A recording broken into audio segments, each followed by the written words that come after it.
In this video, I'm going to be looking at Terrors of the Deep, which is an awesome supplement for the Black Seas game by Warlord Games. I will be unboxing the set, building it, and showing you how to paint it.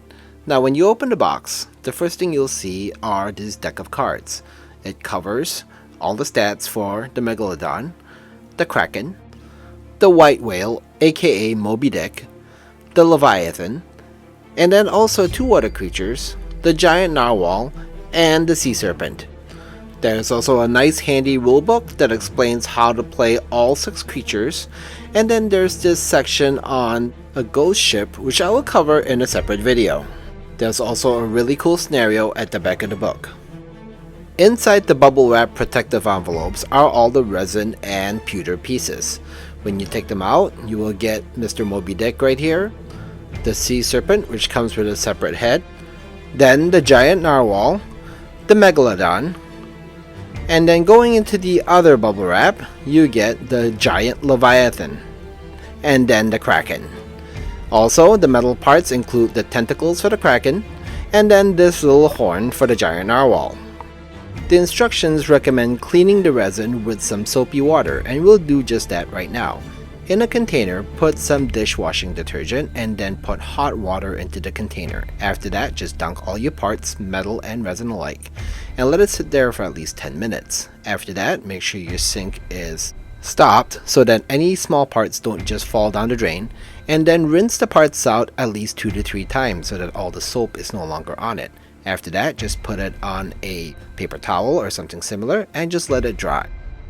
The next step is optional. You can magnetize these models, and I'll show you why. So you want to use a 10 by 2 millimeter magnet and then a 7/16 drill bit, and then after that just use a power tool and then drill a hole about 2 millimeters deep in the center of each base. Next, dry fit the magnet to make sure it sits flush on the base like this. Then use super glue and then just drench the hole and slide the magnet in place. Let it set and just keep on going for all 6 bases. The magnets make transporting these models very easy, and also there's a little trick that I'll show you later. The next thing you want to do is clean the models. Starting with the pewter pieces, you'll want to remove any flash or leftover runners.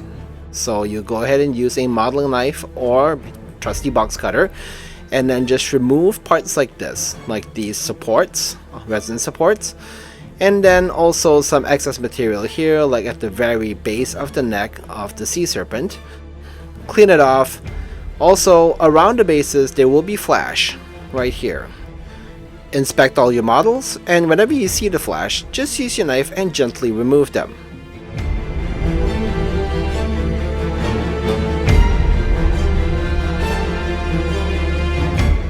Next, we're going to stick parts together, and for this you want to use super glue. Super glue is the only thing that really works on pewter and resin. First, you want to attach the horn for the narwhal right here, and then after that, attach the head of the Sea Serpent onto its body. Pull a good amount of super glue here, and then place the head onto the Sea Serpent's body. Now, for the Kraken, you'll want to put the tentacles here, and you want to use a lot of super glue. After you put the tentacles on and positioned it, you'll want to stand it upright like I'm showing here, and just support it with something. For instance, this Leviathan. At this point, all the models are done, and this is the relative size of all of them. The Megalodon, if you can believe it, is the smallest model, and the Leviathan is truly massive. If you magnetize your models, you can make this little jig. Super glue a washer on top of a bottle and then fill it with some sand. I will show you how it's used in a little bit. Before we start painting, we'll want to prime our models. Use an aerosol primer, or you can use an airbrush primer. And here's the little jig here. I just basically put the model on top of it. It'll magnetize in place, and it'll give you a nice handhold as you either aerosol or airbrush prime your models white. White is the best color for this application. It just brings out all the colors and makes the creatures look really vibrant. Now that everything's primed, it is time to paint. For all these creatures, you'll want to paint the creatures first and then the sea around it second. We will start with our first Army Painter speed paint, Holy White. Using a broad brush, start with Moby Dick aka the White Whale and paint it, obviously, white. Just liberally apply it all over the whale. And then next, we're going to put some white on the bottom portion of the Megalodon's body.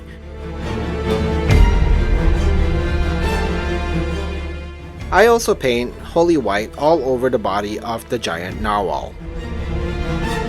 Next, I'm going to use Fire Giant Orange and Palette Bone. I'm going to be mixing 50-50 of these two colors, and this is going to be used on the body of the Kraken. The reason why I'm doing this is I don't want the Kraken to look too orange. I want him to have a tinge of brown. And as you can see while I'm placing the colors down, it gives it a more natural squid-like look, which is what I'm going for.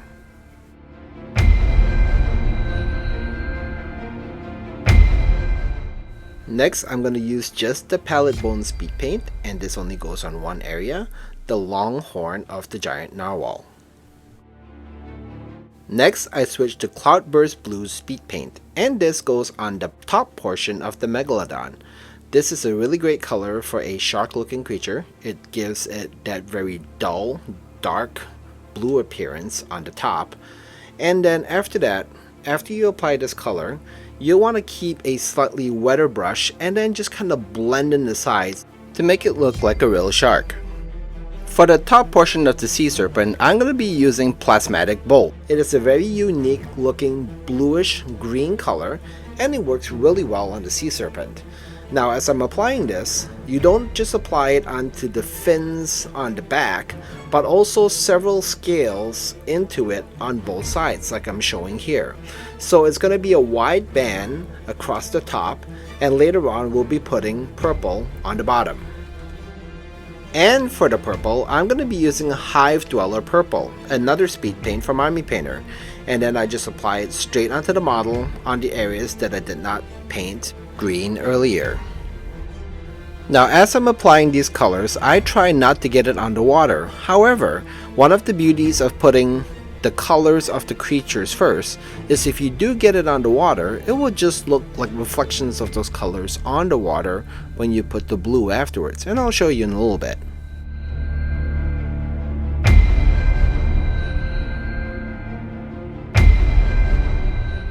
Next, for the body of the Leviathan, and for this I'm going to be using Plasmatic Bolt and Holy White, basically 50-50 of each color. What this does is it mutes down the Plasmatic Bolt a little bit, makes it a lighter shade of green like this, and it works really well on the Leviathan and doesn't make it look like the same color as the Sea Serpent.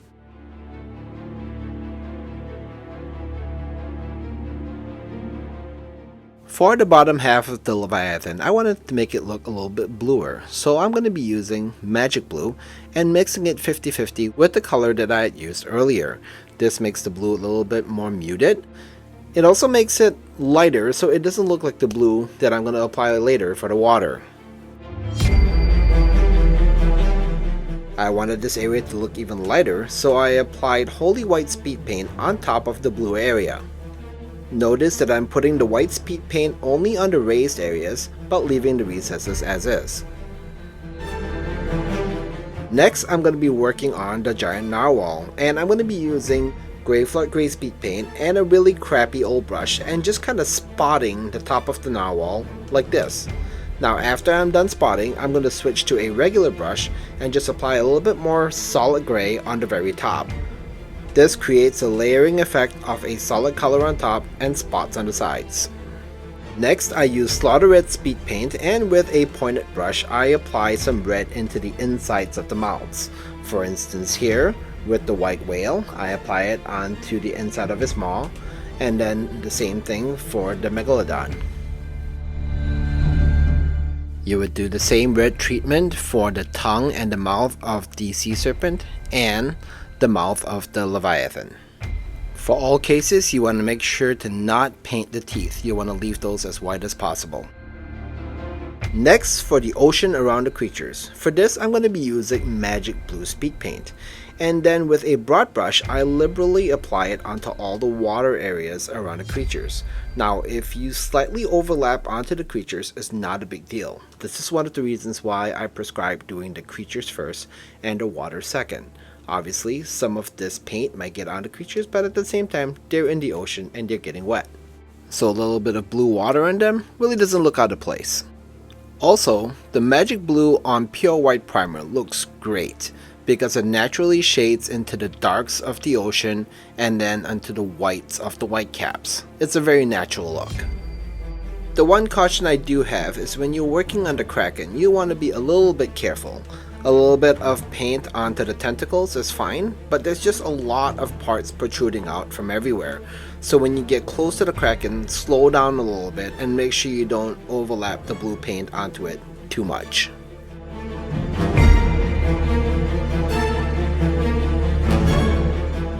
Once you're done with the step, allow the paint to fully dry first. After that, use matte white and a flat broad brush, and then gently feather the white onto the top caps of the ocean. So you'll want to gently apply it almost like a dry brush onto all these high ridges. The white should transfer very easily onto these raised edges and look like sea foam. It's a very easy effect to do, doesn't take much. The only thing is, do not apply too much white onto your brush. When in doubt, use less white and treat it more like a dry brushing technique. Another tip is you'll want to make the foam in front of the creatures much brighter and much wider, and also the areas around the bodies of the creatures. For instance, where the sea serpent emerges from the water, you'll want to make those areas wider than the rest of the sea around it, because that's usually how foam is created when something breaks through the water and disturbs it. Just like before, be very careful with the Kraken. Its multiple tentacles and body parts sticking out of the water, you could easily over apply white onto these areas and make it look not so good. So just slow down a little bit when you get close to its body parts.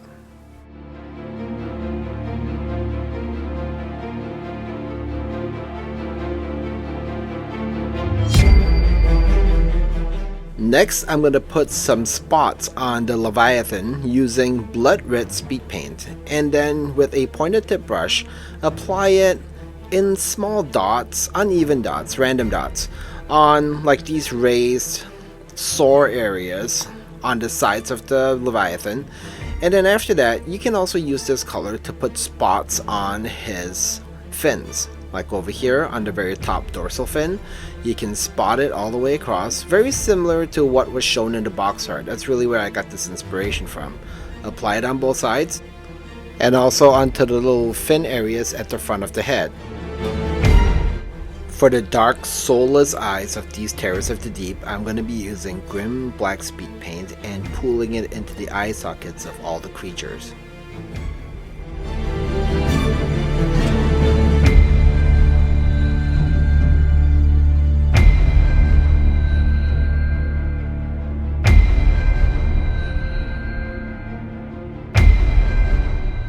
After the step is fully dry, I use pure red acrylic paint and I apply a gentle streak across each of the eyes with a very fine detailing brush. This gives the creatures a more sinister look, as if there's evil in their eyes.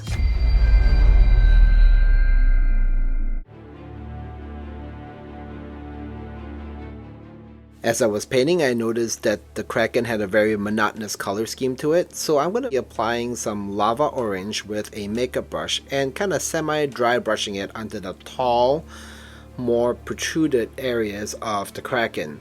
So it gives it a little bit of a brighter, more vibrant top, and it just allows the model to pop a little bit more on the tabletop. For the bottom of the Kraken's tentacles, there are suction cup areas, and for this I use tan flash acrylic paint, and I basically make this area look a little bit more pinkish or lighter colored.